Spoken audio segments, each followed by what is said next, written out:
mu'min, then you would just turn away. And that doesn't reduce you in your manhood. It doesn't reduce you in your respectability. It doesn't reduce you in your personality at all to just turn away from that type of talk and respond in something better.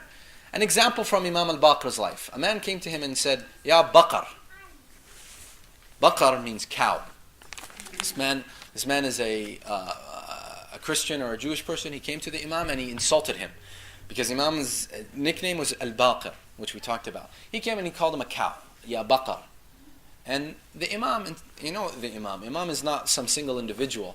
First of all, he himself is the son of Ali, alayhi salam.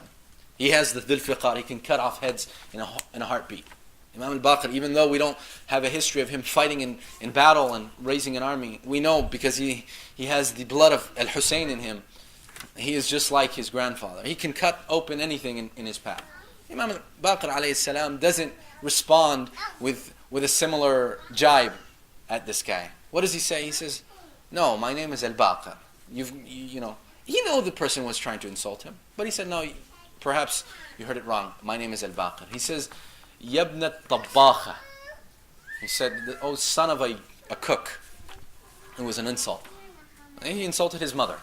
And he said, well, what a great virtue for a woman to have, to be able to cook.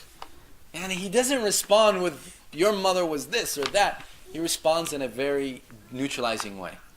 Then he says to him, he said something even filthier. You know, he called his mother something else, I forgot. The Imam doesn't respond with anything. He responds with this. He says, if what you say about her is true, may Allah forgive her. And if what you're saying is false, then may God forgive you. This man, what are you going to do? How else is he going to insult the Imam anymore? He can't insult him anymore.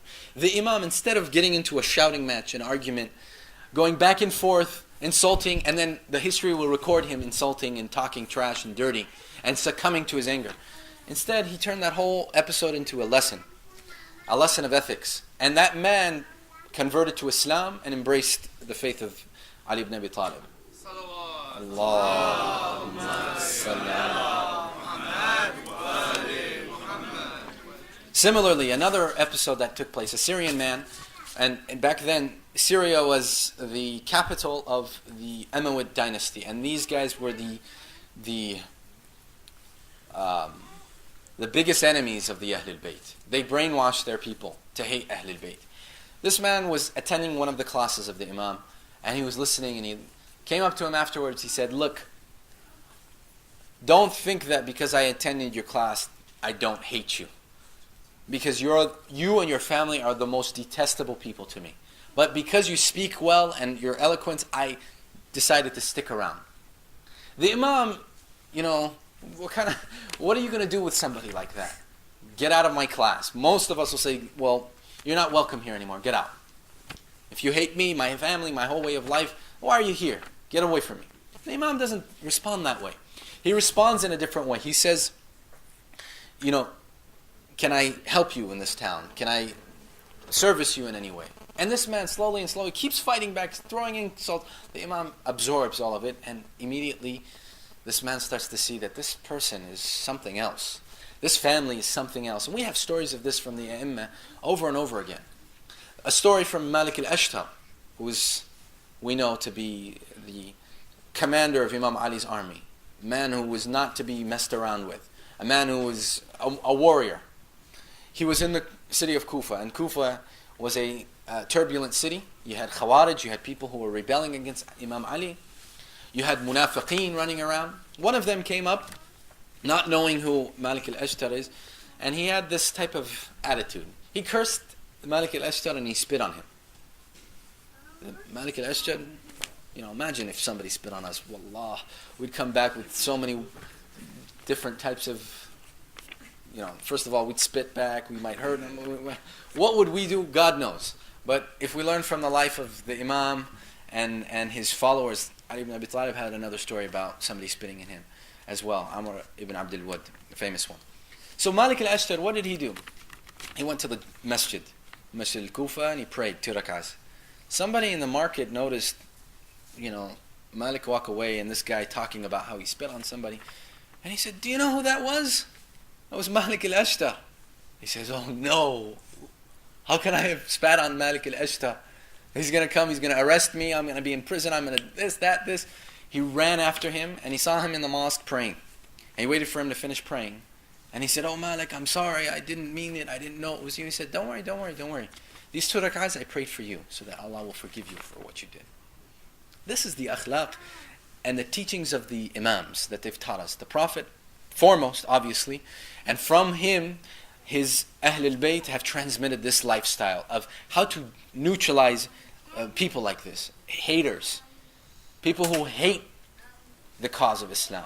We have to learn from this. When we go and we see, for example, here in America, we have people who are high-profile preachers in this country who talk about Islam in ways that are strange. For example, there's a man who, I'm not going to show him gratitude by mentioning his name here, but he says, they hate us because we are free. And I'm not talking about the president, this is preacher. They hate us because it is their religious duty to hate us. They are trained from the breast of their mother to hate us.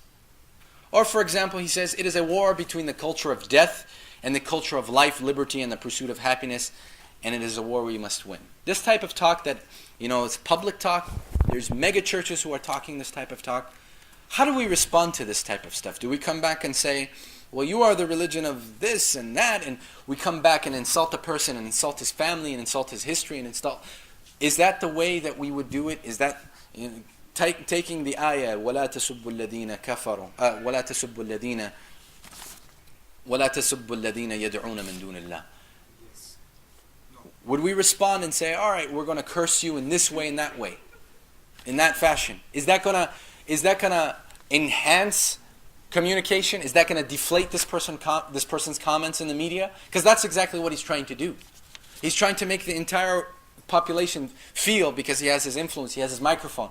He is trying to make everybody in America feel that their neighbors, their Muslim neighbors, are ticking time bombs. He's trying to make them feel that we're a culture of death and not a culture of life, liberty, and pursuit of happiness. Hence, we're not Americans. That's the overall goal of this person and this statement. So if we come back and we say, well, you and your tribe and your family and your church and America and this and that, if we come back with that type of comment, will we have neutralized this man's comments? Will we have neutralized what his effect is? If we come back with those insults? No. Rather, we do what Imam Ali does and say, look, what have you done to this world? What have you done? What have you contributed to history?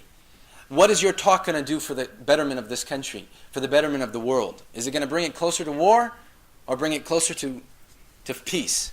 You, O peaceful man, O caller of life, liberty, and pursuit of happiness, is this statement of yours going to bring peace and life, or is it going to bring death and destruction? Is it going to bring people together or not?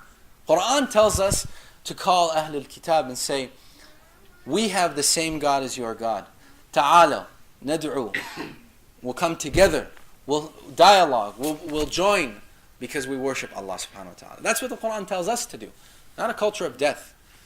Rather a culture of cooperation and talking. Sallallahu ala Muhammad wa ali Muhammad. Allahumma salli ala Muhammad wa ali Muhammad. Now coming to this ayah, what does it mean when it says, and I'll try to wrap up, I know it's late. What does it mean when the Quran says, after saying, when they hear this talk, they turn away? And then what do? They tell them, لَنَا أَعْمَالُنَا وَلَكُمْ أَعْمَالُكُمْ. We have our deeds and you have yours. What does it mean here? This is a component of our response. In what fashion we say it depends on the environment. How do we say this? And what is it meant here? Well, there could be 3 different meanings. And all of them we can draw lessons from. And all of them we can use. The first one could be, you do not carry our burden, and we don't carry yours. Whatever you're insulting me of, whatever it is that you think I should be shameful of, you're not going to be carrying it on the Day of Judgment. And I'm not going to be carrying it, I'm not going to be carrying yours on the Day of Judgment. If you really want to help me, and if you really want to correct me, if you think I'm such a loser race, or you think that I am such a